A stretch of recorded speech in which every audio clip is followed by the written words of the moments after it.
L'idée est ambitieuse, détruire les forces soviétiques dans le sud, s'emparer des terres agricoles d'Ukraine et conquérir les ressources pétrolières du Caucase. Sur le papier, ce plan pourrait donner à l'Allemagne les moyens de poursuivre la guerre à long terme. Mais la réalité est bien différente. L'armée allemande est déjà affaiblie par les pertes de 1941. Le front s'étend sur des milliers de kilomètres. Les réserves sont limitées. Pour combler ce manque, Hitler s'appuie de plus en plus sur les armées de ses alliés, roumains, italiens et hongrois.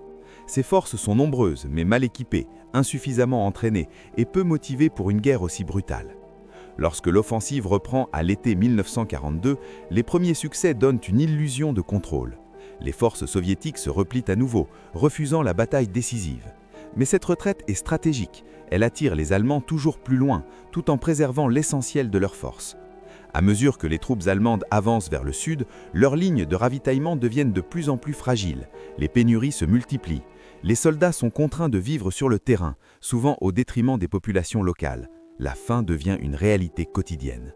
Lorsque la 6e armée allemande atteint Stalingrad à l'été 1942, elle n'est déjà plus l'armée victorieuse de l'année précédente. Pourtant, la ville devient un objectif majeur. Son nom, associé à celui de Staline, lui confère une importance symbolique démesurée. Hitler exige sa prise, coûte que coûte. Stalingrad se transforme alors en un enfer urbain. Les bombardements rasent la ville, mais les ruines offrent aux défenseurs soviétiques un terrain idéal pour défendre.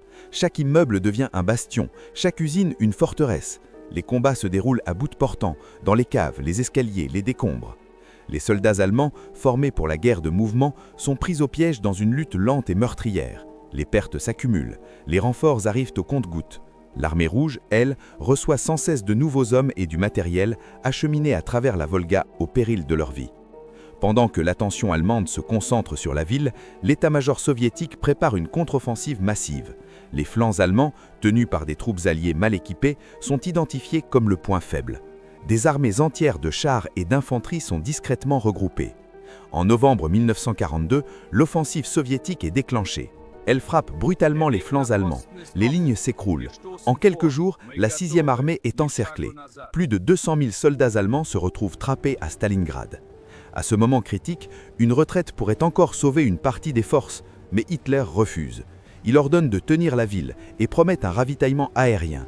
Cette promesse est irréalisable. La Luftwaffe n'a ni les avions ni les moyens nécessaires. À l'intérieur de la poche, les conditions deviennent rapidement catastrophiques. Les rations diminuent, le froid s'intensifie, les blessés meurent faute de soins. Les soldats comprennent peu à peu qu'ils ont été abandonnés.